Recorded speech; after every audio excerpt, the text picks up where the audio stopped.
So guys अब हम start करने जा रहे हैं थर्ड चैप्टर जो है हमारा पॉलिनोमियल। इसके पहले के दोनों चैप्टर ऑलरेडी हमने कंप्लीट किया है, प्लेलिस्ट में जाके चेक करो। अगर नहीं मिलता है तो प्लीज कमेंट करो, मैं वहीं आपको लिंक पहुंचा दूंगा और आपकी चीजें आराम से कंप्लीट हो जाएगा। और अपना टेलीग्राम ज्वाइन कर लो, उसमें भी सभी चीजें आ रही है। और ये चैनल लोगों तक पहुंचा दो जिससे मुझे एक सपोर्ट मिले और मोटिवेशन आए और भी वीडियो आप सभी के लिए आए। तो बात करते हैं पॉलिनोमियल।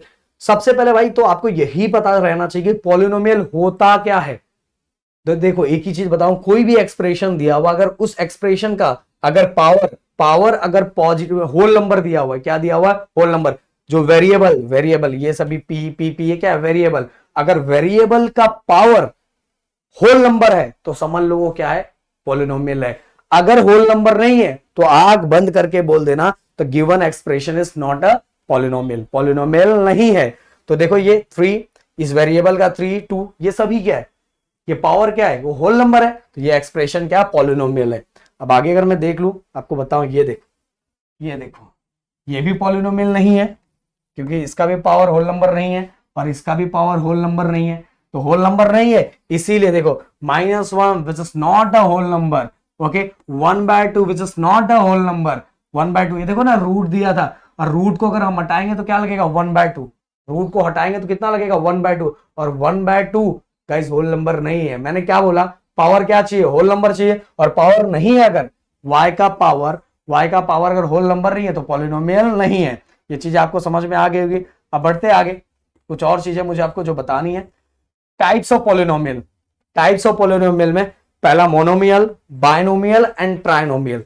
अब बहुत सारे बच्चे इसको लेके कंफ्यूज होते हैं, तो थोड़ी चीजें मैं आपको बताना चाहूंगा इसके अंदर। इसके कलर को थोड़ा हम चेंज कर ले। ये देखो, अगर मैंने ऐसा लिखा हुआ है तो अगर मैं बच्चों से पूछता बताओ ये मोनोमियल है, बायनोमियल है, ट्राइनोमियल, बहुत सारे बच्चे इसको क्या बोलते हैं? पता है? बायनोमियल है सर। अरे भाई बायनोमियल नहीं है, ये पूरा एक टर्म है। अगर मैं ऐसा लिखूं ना, ये 2 टर्म हो गए, टोटल मिला के 2 टर्म हो गए, तो ये बायनोमियल है। समझ में आ रहा है? अगर किसी स्टूडेंट से पूछूं कि बताओ ये क्या है, तो अरे ये देखो, ये अब इसके अंदर टोटल कितने टर्म आ गए? 1 2 3 टर्म आ गए। तो ये हो गया हमारा ट्राइनोमियल। तो भाई अगर अपने से कोई पूछे मोनोमियल, बायनोमियल, ट्राइनोमियल, तो अपने को क्या दिमाग में रखना है? अपने को ये दिमाग में रखना है कितने टर्म्स है, कितने टर्म्स है। डिजिट को काउंट नहीं करना है, वेरिएबल को काउंट नहीं करना है, कितने टर्म्स है। तो इसमें टोटल 3 टर्म्स है, 1 टर्म्स, 2 टर्म्स एंड 3 टर्म्स। इसके अंदर बस एक ही टर्म है, तो ये एक टर्म है, मतलब ये क्या? मोनोमियल। इसके अंदर 3 टर्म है, तो ये क्या हो गया? ये हमारा हो गया ट्राइनोमियल। अब देखो यहां मोनोमियल ओनली 1 टर्म, ओनली एक टर्म। बायनोमियल मतलब 2 टर्म, देखो 1 2 1 2, ये पूरा एक कंसीडर करना है। बहुत सारे बच्चे इसको 2 कंसीडर करते हैं। And trinomial 1 term, 2 term and 3 term. Trinomial 1 term, 2 term, 2 term. और ये लास्ट वाला जो इधर दिख नहीं रहा है, ये आपको हो सकता है इधर दिखे, मैं इसको थोड़ा हटा दूं। ये देखो अब दिखेगा, अब दिखेगा आपको। इसको मैं इरेज कर दूं थोड़ा। ये देखो 1 term, 2 term and 3 term, trinomial. तो जिसके अंदर 3 टर्म्स है वो ट्राइनोमियल, जिसके अंदर 2 टर्म्स है बायनोमियल, जिसके अंदर सिंगल टर्म है वो हमारा मोनोमियल। ओके, अब चलते हैं गाइस, थोड़ी कुछ और बातें आपको बतानी है।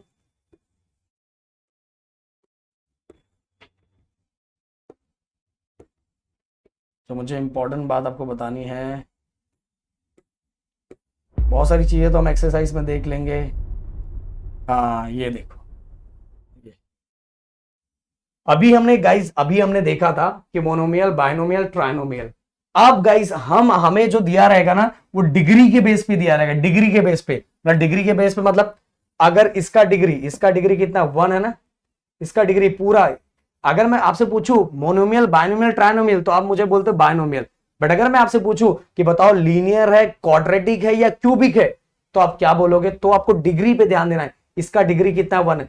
जिसका डिग्री 1 है वो होता है हमारा लीनियर, जिसका डिग्री 2 है वो होता है क्वाड्रेटिक, जिसका डिग्री 3 है वो होता है हमारा क्यूबिक। ओके, तो भाई देखो ये पूरे एक्सप्रेशन को ध्यान दो, ये पूरे एक्सप्रेशन को अच्छे से ध्यान दो। इसके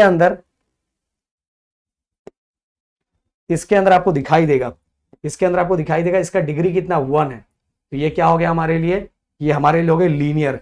अब ये जो और क्वेश्चन दिया 7y दिया हुआ है, इसका भी अगर अपने को पूछे कि बताओ लीनियर, क्वाड्रेटिक या क्यूबिक, तो इसका डिग्री भी 1 है। डिग्री देखना है, अगर ये पूछे लीनियर क्वाड्रेटिक एंड क्यूबिक तो डिग्री, तो इसका डिग्री भी 1 है, तो ये अपने लिए क्या हो जाएगा, ये हो जाएगा हमारे लिए लीनियर। अब देखो ये पूरे, अगर मैं आपसे पूछूं मोनोमियल, बाइनोमियल, ट्राइनोमियल, तो आप बोलोगे ट्राइनोमियल। पर अगर मैं आपसे पूछूं लीनियर क्वाड्रेटिक एंड क्यूबिक, तो देखो इसको हाईएस्ट डिग्री देखो, इसका हाईएस्ट डिग्री 2 है, इसका हाईएस्ट डिग्री 2 है, तो जिसका हाईएस्ट डिग्री 2 रहेगा वो क्वाड्रेटिक होता है। जैसा भी ये छोटा सा क्वेश्चन पूछा है, तो बताओ लीनियर क्वाड्रेटिक एंड क्यूबिक, तो देखो इसका डिग्री देखो कितना है, इसका डिग्री 2 है, डिग्री 2 है मतलब आंख बंद करके लिख दो क्वाड्रेटिक है। और जिसका डिग्री 3 है, जिसका डिग्री कितना दिया हुआ है, 3 दिया हुआ है, देखो इसका डिग्री 3 दिया, बाकी डिग्री पे ध्यान, हाईएस्ट डिग्री 3 है, तो ये क्यूबिक है। क्लियर। और इधर ये देखो जो दूसरा क्वेश्चन दिया हुआ ये वाला, यहां से इसका भी हाईएस्ट डिग्री कितना है, 3, तो ये भी क्या आ गया, क्यूबिक हो गया। तो भाई ये मुझे आपको बताना था, और ये बहुत इंपॉर्टेंट चीज थी जो चीजें मैंने इसके अंदर क्लियर की। और बाकी तो इंडेक्स फॉर्म, ये सभी चीजें जब हम करवाएंगे तो आपको समझ में आ जाएगा, बट ये समझना बहुत जरूरी है। Coefficient form, index form, coefficient form मतलब, तो भाई अगर कोई कोएफिशिएंट फॉर्म आपको बोले ना, तो आगे के जो नंबर्स होते हैं बस वही लिखना रहता है। जैसे अगर मैं इसके कोएफिशिएंट फॉर्म की बात करूं, तो इसको पहले सीधे रखना पड़ेगा, जैसा भी है 4 नहीं, पहले इसको इंडेक्स फॉर्म में, अभी यहाँ कोई ऐसा नंबर रहे तो मैं आपको दिखाऊं। हाँ ये देखो, ये देखो फाइव के पहले, 5 के बाद, मतलब उसको हमें डिक्रीजिंग ऑर्डर में लगाना है। 5 के बाद 3 के बाद इसमें कौन सा उसके बाद छोटा वाला नंबर है, 1 के बाद डायरेक्ट 0 वाला। ओके, तो ये हमने लाइन से लगा दिया। फिर इसके बाद अगर हमसे कोई पूछे कि भाई इसको इंडेक्स फॉर्म में कन्वर्ट करो, तो इंडेक्स फॉर्म में कैसे कन्वर्ट करते हैं, 5 के बाद 4 वाला टर्म दिख रहा है, नहीं दिख रहा है, जो नहीं दिख रहा है उसको हमने किस में ले लिया, 0 में ऐड करके। देन इसका 4 के बाद 3 वाला टर्म दिख रहा है, तो ये हमने लिख दिया। 3 के बाद 2 वाला टर्म दिख रहा है क्या, इस क्वेश्चन के अंदर नहीं दिख रहा है, जो नहीं दिख रहा है उसको प्लस करके लिख लो। 2 के बाद 1 वाला टर्म दिख रहा है, तो इसके बाद इसको लिख दिया। और 2 के बाद 1 मतलब सिंगल डिजिट वाला नंबर, तो ये होता है हमारा कोएफिशिएंट, ये हमारा होता है इंडेक्स फॉर्म। क्या होता है, इंडेक्स फॉर्म। इंडेक्स फॉर्म में जो बीच वाले वेरिएबल नहीं दिए रहते उनको भी हम लिखते हैं +0 करके। ओके, अब कोएफिशिएंट फॉर्म मतलब इसके आगे कौन कौन से नंबर दिए हैं, कौन सा नंबर दिया वो अपने को लिखना पड़ेगा। तो देखो पहले वाले का 3 है, 5 के बाद 4 वाला था नहीं, तो उसका कोएफिशिएंट क्या होगा, 0 होगा, ये भी अपने को लिखना पड़ेगा। 3 का कितना है 5, देन इसका 2 का कितना 0, देन इसका कितना है, जिसका डिग्री 1 था वो कितना है -7, और इसका पावर कितना होता है, इसका पावर तो 0 होता है, पर इसका कोएफिशिएंट कितना, कोएफिशिएंट 2। मतलब आगे वाले नंबर्स को लिखना है। इन शॉर्ट तुम्हारे लैंग्वेज में बताना चाहो तो आगे वाले नंबर को लिखना है, वही अपने लिए क्या है, coefficient form. And degree of polynomial, highest degree लिखना है। अगर आपसे पूछे कि डिग्री ऑफ पॉलिनोमियल क्या है इसका, तो हाईएस्ट डिग्री कितना है, 5। तो ये चीजें हो गई, और बाकी चीजें हम आपको एक्सरसाइज करवाएंगे तो उसके अंदर बताएंगे कुछ बेसिक चीजें जो आपको आना चाहिए और पता रहना चाहिए। तो चलो मिलते हैं नेक्स्ट वीडियो में। Thank you so much guys, जय हिंद दोस्तों।